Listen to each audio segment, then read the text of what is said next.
Alright, we're back. We got the data mines here for the wonderful Emblem Celica.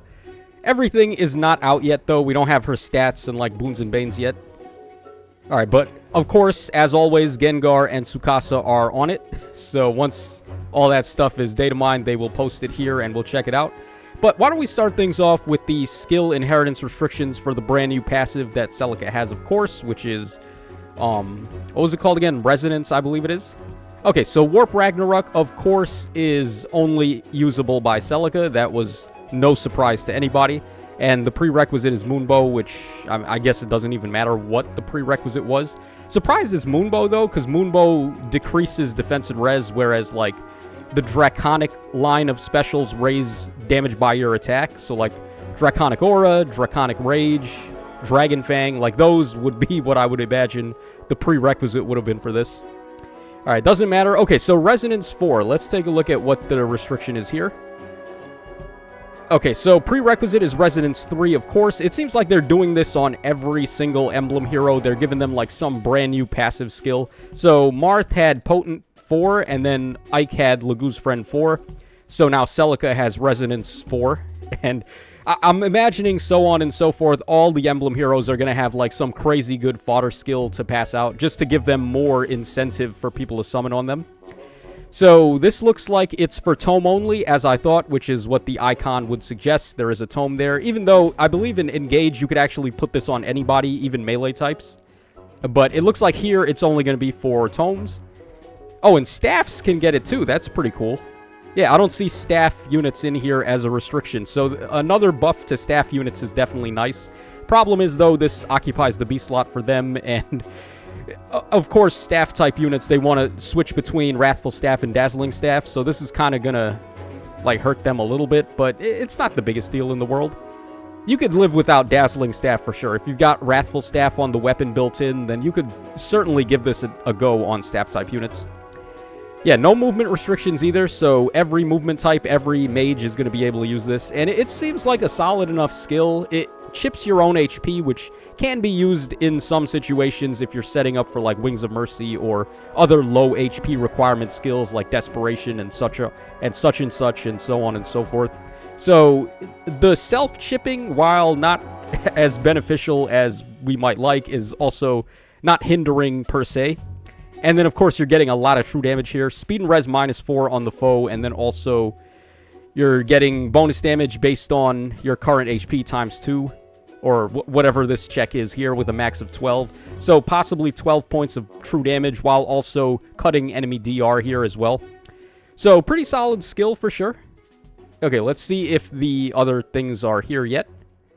All right, here we go. 1 minute ago, so we're right on the money in terms of time. So let's take a look at Celica's stat line now. Let's go ahead and make this a little bit bigger. All right, yeah, that should do it. So let's also pull up our calculator here so we can get the BST. So 45 HP for Celica, which is actually pretty good for a mage. Like, typically they're pushing, like, below 40. Like, they tend to dip HP pretty low for these mage-type units nowadays. All right, we got 46 attack, 46 speed, and then 21 defense and 24 res. I believe it's exactly as I said it was on the trailer. All right, so overall of 182, which is fine for a staff-type infantry. Not good enough for arena scoring, but irrelevant for the most part. Okay, and then for boons and banes, Celica has got, let's see here. All right, I'm not sure if this is anything on HP. Her HP is pretty weirdly high, as I said before. Alright, yeah, nothing on HP. She's got plus attack, though, which is good. Of course, she's got built-in desperation, so plus attack will be good. Alright, nothing on speed. Looks like nothing on defense. And then, what is that, plus res? Okay, so plus attack and plus res for Celica. Her res is not really high enough to do anything with, but, I mean, I guess we'll take it. Sure, why not? You still probably want to go plus attack, plus speed on her.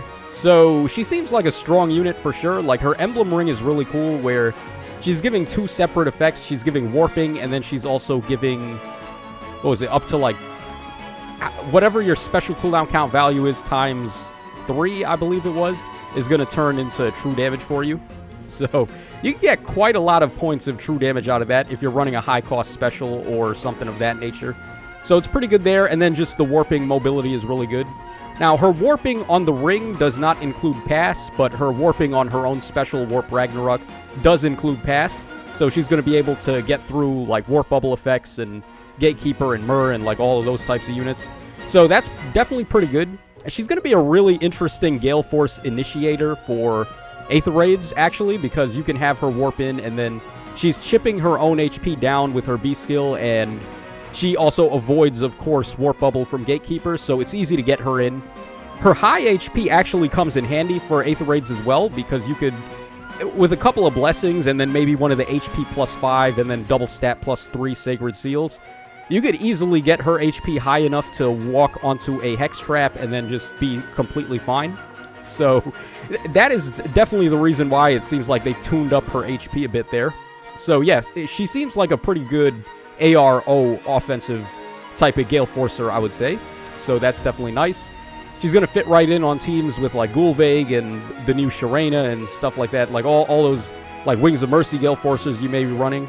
So definitely a worthwhile unit to go for, I would say. Blue is also a crazy color share on this banner. I don't know if we have the actual banner that I could pull up anywhere here, but yeah, I mean, the banner is pretty insane. Actually, we might be able to just, like, go get it real quick. Okay, so let's see here. We would go to... No, let's go straight to Nintendo Mobile.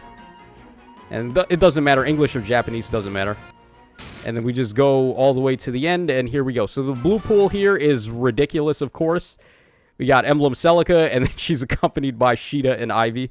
So really stacked beyond belief blue pool. The other colors aren't like super crazy, but if you're summoning on this one, then sniping blue is definitely going to get you a lot of value. So that's going to wrap us up for this video, guys. Let me know your thoughts in the comment section down below about Emblem Celica, but definitely seems like a great new hero. Definitely something worthwhile to go for. And this is your boy Tacho signing out, so take care, fellas, and I'll catch y'all again on the flip side.